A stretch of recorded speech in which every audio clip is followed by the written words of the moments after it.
সেদিন ছিল পেহেলগামের আমাদের ডে 2। দিনটা ছিল 30শে মার্চ 2025। দেখুন, এই ভূস্বর্গে আমরা দুজনে কত সুন্দর দিনটা কাটিয়েছিলাম। আমরা সেফলি বাড়িও এসে গেছি, কিন্তু তখনও জানতাম না এই আগামী দিনে এই রকম মর্মান্তিক ঘটনা ঘটতে চলেছে। এই রকমভাবে যাদের প্রাণ হারাতে হলো তাদের জন্য শুধুই চোখ দিয়ে জল আসছে।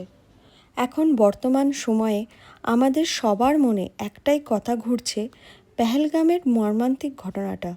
যাদের সাথে এটা হয়েছে তা যেন আর কারোর সাথে না হয়। খুবই কষ্টজনক। আমাদের এই ভূস্বর্গকে এইভাবে নষ্ট হতে দেখে আমাদের কি কিছুই করার নেই? আমাদের এই ভূস্বর্গ কি সত্যি কোনো দিন টেররিস্ট ফ্রি হতে পারবে? ভগবানের কাছে একটাই প্রে করি, সব যেন আগের মতো শান্তিপূর্ণ কাশ্মীরকে আমরা ফিরে পাই। আর যাদের এইভাবে প্রাণহানি হলো তাদের সবার আত্মা যেন শান্তি পায়। ওম শান্তি।